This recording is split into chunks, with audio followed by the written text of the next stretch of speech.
In this video, I'm going to go ahead and show you how to program Arduino code into the 250mm mini quad with the built-in multi-Wii. Right here we have the mini quad. I've already gone ahead and connected the to.AVI programmer and the USB. When you go ahead and hook this up, it should automatically recognize in your computer and start loading the drivers for the multi-Wii. Also here I have not hooked up the battery, so it's not going to recognize at the moment, but with this quad, to actually get it to recognize, you do need to hook up the battery along with the to.AVI programmer. Going over to the computer now, you will want to go ahead and go into Arduino 1.0, which is the newest version. You should get a copy of this on the CD that comes with your copter. Go into Arduino.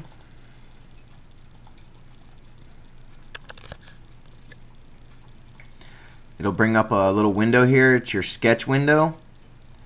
And what you're going to do is you're going to go to File. You're going to go to Open. Right now I have mine set to where it automatically goes into the multi-Wii 2.0. Your quad comes with 1.9 loaded, but I'm showing you today how to load 2.0 or any. It's the same for any other version that you want to load onto the copter. I'll go ahead and start from the beginning here on the folders, that way nobody gets confused. I made a folder up called Mini Quad.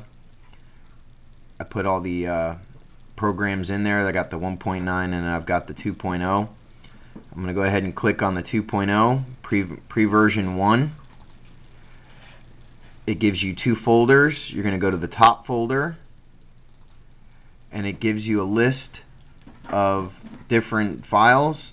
You're going to look down to where it says multi-Wii _2_0_ pre-version 1.ino file.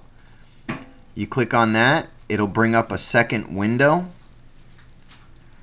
Go ahead and maximize this. And then what you're going to do is you're going to go over to the right hand side where it says config H at the top, as you can see from my arrow. Click on config H, and this is going to open up your actual program that is getting loaded onto the multicopter. And so far everything is pretty much defined that needs to be defined, except for where it says type of multicopter. You're going to want to put 2 forward slashes in front of the number sign, and that's going to undefine the quad P. And then you're going to remove the forward slashes and define quad X, as you can see that I've done here. I have no forward slashes. If I put the forward slashes in there, there's 2 forward slashes. I put those in there and now there's no multicopter defined. I remove them. One, it's going to make that line darker, so your defined quad X is going to be darker. Then you're going to go ahead and you're going to scroll down and make sure everything looks good, where you're going to have the define yaw direction 1. You can reverse that by defining the -1, and it's like using the reverse on your radio. You want to make sure your define I2C speed 400,000 L is defined, meaning no forward slashes in front of it.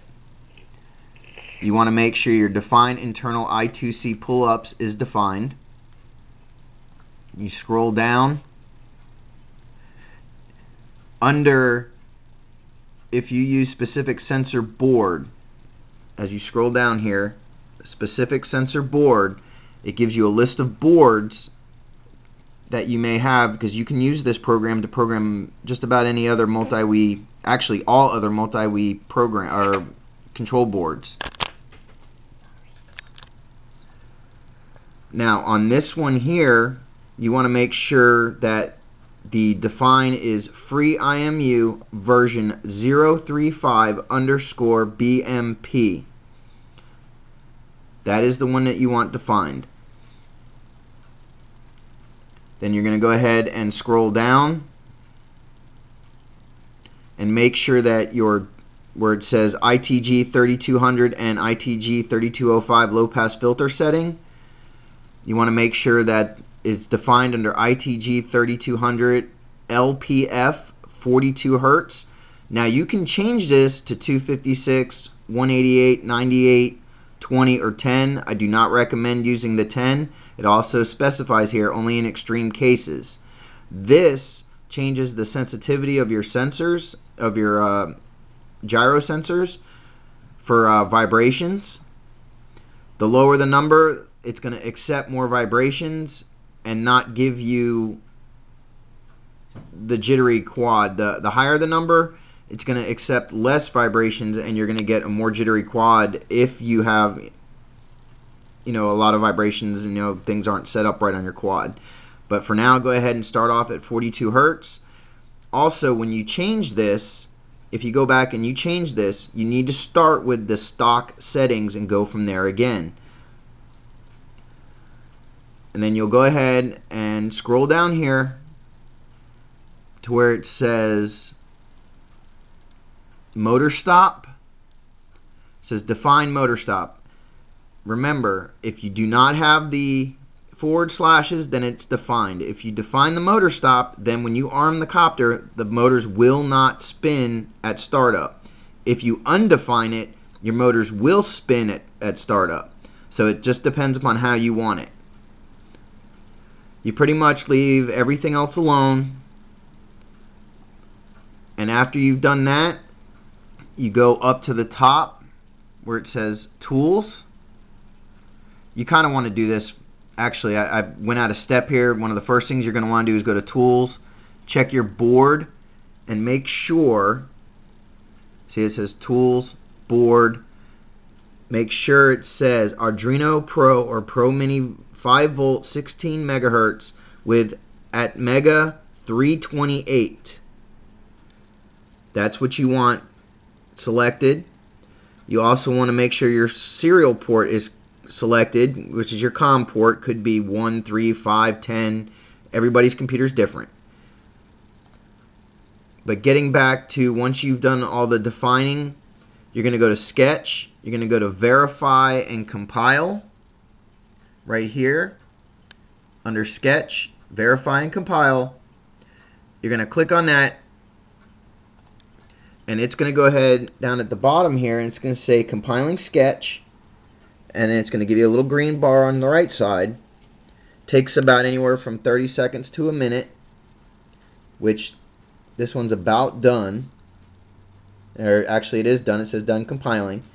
And then once you do that, you're going to go back to the top where it says the check mark, the arrow, and these little other boxes here. You're going to go to the forward arrow where it says upload. You're going to click on that. It's going to say down where it says here, where it says done compiling, it's going to say uploading sketch. It's going to give you the green bar on the side over here again on the right. When it is done, it'll say done uploading sketch. When you get that done uploading sketch, you can go ahead and close out of the program, which it'll give you an option to save your file. You can save it, or you can just close out of it. With that said, you have now uploaded version 2.0, or whichever version you want, to the mini quad, and you're ready to go ahead and start using the GUI, which I will go ahead and show you in another video.